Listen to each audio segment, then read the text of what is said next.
جی، اور ایک سوال ہم یہ لیتے ہیں جب تک وہ کہ سفر میں نماز کا کیا معاملہ ہوتا ہے. دیکھیے اچھا سوال ہے، سفر میں نماز کا کیا معاملہ ہوتا ہے. سفر میں بھی آپ کو نماز پڑھنا چاہے آپ سواری میں ہو. اسی طرح سے ملتا جلتا ایک سوال تھا، سواری میں قبلے کا کیا کرے اور نماز کھڑے رہ کر پڑھے یا سفر میں بیٹھ کر پڑھ سکتے ہیں. جو 2-3 سوال ہے تینوں کو ایک ساتھ لے لیتا ہوں. سفر کی نماز کا معاملہ یہ ہوگا کہ سفر کے اندر آپ جو ہے نمازوں کو ملا سکتے ہیں. فجر کے وقت پہ ہوں گی، ظہر اثر ایک ساتھ پڑھ سکتے ہیں اور مغرب عشاء ایک ساتھ پڑھ سکتے ہیں. ظہر اثر کو آپ ظہر کے وقت میں اثر ملا سکتے ہیں بعد میں، یا پھر اثر سے پہلے ظہر پڑھ کے پھر اثر پڑھ سکتے ہیں. مغرب عشاء ملا سکتے ہیں تو مغرب میں عشاء ملا سکتے ہیں، یا پھر عشاء سے پہلے مغرب پڑھ کے پھر عشاء پڑھ سکتے ہیں. یہ 3 وقت میں نماز آپ 5 ادا کر سکتے ہیں سفر کے اندر. ایک چیز. دوسرا، سواری کے اوپر بھی نماز پڑھ سکتے ہیں آپ، جیسا کہ آپ ٹرین میں ہیں، بس میں، ایروپلین میں ہیں. ٹرین میں آپ کو سہولت ہوتی ہے کہ ڈائریکشن آپ چن سکتے ہیں، یہ سائڈ بیٹھ جائے آپ اپر، اور اکثر اوپر کی برتھیں خالی ہوتی ہے، آپ پوچھ سکتے ہیں 2 منٹ میں کو نماز پڑھنا ہے، ادھر بیٹھ سکتے ہیں تو قبلہ مل سکتا ہے ادھر بھی اور ادھر بھی. سمجھ رہے ہیں آپ؟ 3 ڈائریکشن آپ کو فل مل جاتے ہیں، ادھر ادھر ادھر ادھر، آپ جو چاہیں. قبلہ اگر آپ کو کمپاس سے مل جاتا ہے آپ آرام سے قبلہ کر سکتے ہیں. بس اور پلین میں، ایروپلین میں آپ کو قبلہ نہیں ملیں گا ادھر کے، اس لیے کہ آپ جیسے بیٹھے ہیں ویسے ہی آپ کا چہرہ ہوتا ہے، ادھر ہی چل رہا ہے. ہاں اگر بس ہے اور بس کے اندر سمجھ لیجیے آپ سلیپر میں ہیں تو وہاں بھی آپ کو پھر چاروں ڈائریکشن مل جاتے ہیں. لیکن اگر آپ پلین میں ہیں تو پلین میں سمجھتا ہوں سلیپر بہت کم ہوتے ہیں، سلیپر کلاس ٹھیک ہے، تو اس میں بزنس کلاس بھی ہوگا، زیادہ تھوڑا جھک سکتے ہیں، لیکن آپ کو اس کے علاوہ وہ نہیں تھا. آپ جدھر چہرہ ہے ادھر آپ وہ کر سکتے ہیں. اور یہ ہرگز اجازت نہیں دی جا سکتی کہ آپ چلتی ہوئی ٹرین میں، چلتے ہوئے پلین میں، چلتے ہوئے بس میں کھڑے رہ کر نماز پڑھیں، اس لیے کہ اس کے نقصان زیادہ ہیں. آپ جب مجبور ہو، کھڑے رہنے کی سکت ہو، لیکن پھر بھی حالات مجبور کر رہے ہیں. پلین میں آپ جا رہے ہیں، وہ ایک تو ڈائریکشن اس کا اونچا ہوتا ہے اور آپ بولیں گے نہیں میں کھڑے رہ کے نماز پڑھنا ہے، پھر وہ آپ کو اجازت نہیں دیتے ہیں، پھر وہ بیٹھ کے بھی نہیں دیں گے، پھر بولیں گے آپ ڈسٹرب کر رہے ہیں پورے سسٹم کو. تو آپ جگہ پہ بیٹھے رہیں، آپ باوضو ہو، اور وضو کے بعد آپ جدھر آپ کا چہرہ ہو آپ ادھر ہی رکعت باندھ لیں. یاد رکھیے، اس لیے کہ اگر ہاں جو گاڑی کو آپ روک سکتے ہو، جیسا آپ اپنی پرائیویٹ بس میں جا رہے ہیں، پرائیویٹ گاڑی میں ہیں، تو اللہ کے رسول صلی اللہ علیہ وسلم جب فرض نماز پڑھتے تو اتر کر پڑھتے نیچے اور قبلے کی طرف، اور نفل نماز آپ کو اونٹ پر پڑھتے ہوئے دیکھا گیا جبکہ قبلہ اس طرف تھا اور آپ اس طرف دیکھ کر پڑھ رہے تھے. مطلب جدھر سواری کا منہ ہو ادھر آپ چہرہ کر کے نماز پڑھ رہے تھے نفل میں. اور فرض میں دیکھا گیا کہ آپ اتر کے پڑھتے تھے. لیکن میں کہوں گا پرائیویٹ گاڑی نہیں ہے تو آپ روک بھی نہیں سکتے، ایروپلین ہو گیا، ٹرین ہو گئی، پرائیویٹ بس نہیں تو آپ روک نہیں سکتے. تو لہٰذا آپ کو جو ڈائریکشن اور سمت ملے اس سمت چہرہ کر لیجئے، کیونکہ فرض چھوڑا تو نہیں جا سکتا. 3 دن کے سفر، 2 دن کے سفر کیسے چھوڑیں گے آپ؟ تو بہرحال جو سمت ہو وہ سمت میں آپ رہیں.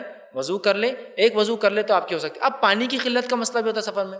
سب سے بیسٹ چیز جو ہوتی ہے پانی کی قلت کا وہ یہ کہ آپ پانی پرچیز کر کے وضو کر لیں، اگر نہ ہو تو. نہیں تو کیا کریں؟ پرچیز کر کے پانی اور بار بار نہیں کر سکتے تو آپ پانی لے لیں.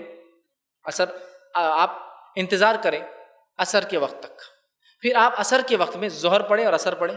1 گھنٹہ یا 1.5 گھنٹہ بیٹھنے کے بعد آپ کو مغرب شروع ہو جاتی ہے. اب پھر سے وضو کا ٹائم نہیں ہے. اچھا کبھی وضو کا پانی ہے، اتنی ٹرین بھری ہوئی ہے کہ آپ کو قدم رکھنے کو جگہ نہیں. اگر وضو کرنے جانا ہے تو وہ سپر مین یا اسپائڈر مین بن کے جانا پڑتا ہے، اوپر سے نیچے تو جا ہی نہیں سکتے آپ. اور اٹھنے کے بعد مسئلہ ہے، محرم عورت ساتھ ہے، پھر وہ ہو سکتا ہے کوئی بیٹھ جاتا ہے، اس کو تکلیف، بچے ہیں نا، نہیں ہوتا ہے. وضو کر کے پھر بیٹھ جائے کی جگہ. پھر مغرب کا انتظار کیا، مغرب کا وقت ہوتی مغرب کی 3 پڑھی اور عشاء کی پڑھ لی اور ختم ہو گیا آپ کا. دیکھیے ایک ہی وضو سے آپ نے چاروں نمازیں نپٹا لی. فجر کے ٹائم پہ ہوں گی.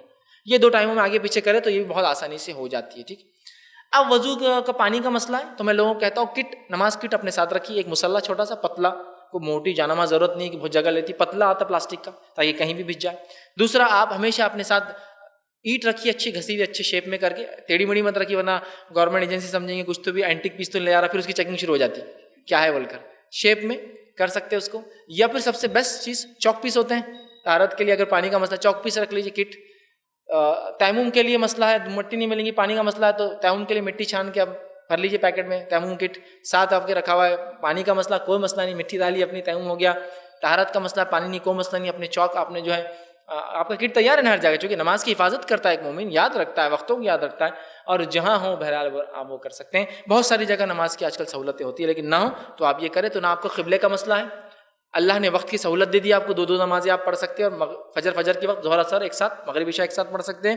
اس طرح آپ اپنی نمازوں کو بچائیں اور اس کی حفاظت کریں، نہ کہ نہیں یار سفر میں. اور بہت سے لوگ سفر میں گاڑی میں کھڑے رہ کر اور جماعت سے بھی نماز پڑھتے ہیں، اللہ رحم کرے. اور ترا تو اس پہ یہ رہتا ہے، اے اٹھ نماز پڑھ رہے ہیں، اے چل اٹھ، تو بیچارے پورے غیر مسلم، ہاں صاحب سب آزاد. کیوں؟ تو پہلے ہی مسلمانوں کی چھوی ایسی بنا دی میڈیا نے کہ داڑھی دیکھ کے بیچارے پریشان ہیں، اور اس پر اڑ بولتے وہ بھاگ جاتا، بولتا ٹکٹ تمہارا صاحب، برتھ تمہاری، زندہ رہا تو سب کچھ ہے نا، سب تمہارا. اڑ جاتا. اور پھر ایک آدمی بیچ میں کھڑا ہوتا، ادھر بھی 2 طہارت خانے، ادھر بھی 2 طہارت خانے. 72 لوگوں کی ایک ٹرین ہوتی ہے لیکن دن میں 5 بیٹھ سکتے ایک سیٹ پہ. آفیشیل 3 ہوتے ہیں لیکن ڈے کے اندر 5, اور میں جانتا ہوں آفیشیل تقریباً ایک ڈبے میں 150 لوگ بھرا ہے.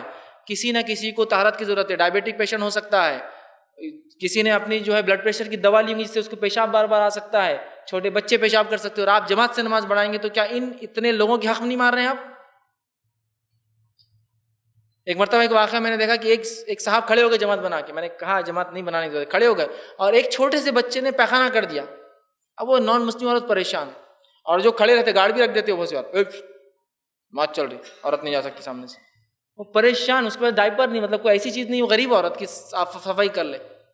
اور آپ کی نمازوں کا کیا تصور لیں گے عورت کی, یار کیا مسلمان لوگ نماز کے لیے میرے کتنی دیر تک ایک تو بدبو برداشت کرنا پڑی, بچے کو اذیت تکلیف ہو رہی, ماں پریشان ہے اس کے لیے.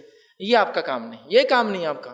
راستے روکنا, سڑکیں بند کرنا, ٹرینوں کے راستے تو چلنے پھرنے کے ہوتے ہیں. ہاں آپ اتر کے نماز پڑھی, اتر کے پڑھی, وہ ایک الگ چیز ہے, وہ رسک ہے, لیکن وہ آپ کا چھوٹ گئی اڑ گئی تو وہ رسک ہے.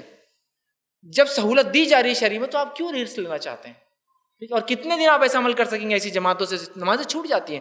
لہٰذا وقت ہو جائے مصلی رکھیے. ایک اور چیز تھی اس میں آئی تھی, کیا جانماز ضروری نماز کے لیے؟ اب اس میں یہ بھی میں لے لیتا ہوں سوال کو. جانماز نماز کے لیے ضروری نہیں ہے, زمین کا پاک ہونا شرط ہے. نبی اکرم صلی اللہ علیہ وسلم کو آپ کی زوجہ میں سے کسی نیک نے کچھ بچھا کے دیا, آپ نے کیا کہ فرشی ناپاک ہے, کہا نہیں تو کہا ہٹا دے اس کو, میں اسی پر پڑھوں گا. نیچے پڑھنا چاہیے, سیدھا سیدھا سر آپ کا لگے جا کے زمین کے اوپر, ٹھیک ہے, ایسی پڑھنا چاہیے. لیکن اگر گندگی ہو تو جانماز. اب مسئلہ یہ ہے کہ جانماز کو بھی صاف جگہ ڈھونڈتے آپ, پھر جانماز کیوں بچھا رہے, ڈائریکٹ پڑھ لیجیے نا صاف جگہ پر. جانماز تو وہاں ضرورت ہے جہاں جگہ خراب ہے. اب جانماز کو بھی ایک جگہ ڈھونڈتے, تو سب سے اچھا پلاسٹک کی جانماز یوز کیجیے, تاکہ پانی بھی ہو تو کوئی مسئلہ نہیں, وہ کوٹنگ بن جائیں گا اس پہ, آپ کی نماز میں کوئی خلل نہیں آئے گا. اسے پلاسٹک کی ہوتی ہے نا, اگر پانی ہو اچھا گندا دونوں بھی ہو تو کوئی مسئلہ نہیں, آپ جس جگہ ہے وہ جانماز آپ کی صاف ہوتی ہے. ٹھیک ہے, تو بہرحال ہم کو نماز ادا کرنا ہے ہر جگہ, اس میں کوئی چھوٹ نہیں, نہ سفر نہ کسی کو. تو لہٰذا سفر کے تعلق سے, سواری کے تعلق سے, قبلے کے تعلق سے تقریباً باتیں اس میں آ گئی. وقت اور قبلہ تو جاننا آج کل سب سے آسان کام ہے, اینڈرائڈ ہینڈ سیٹس آپ کے سب کچھ بتا دیتے ہیں.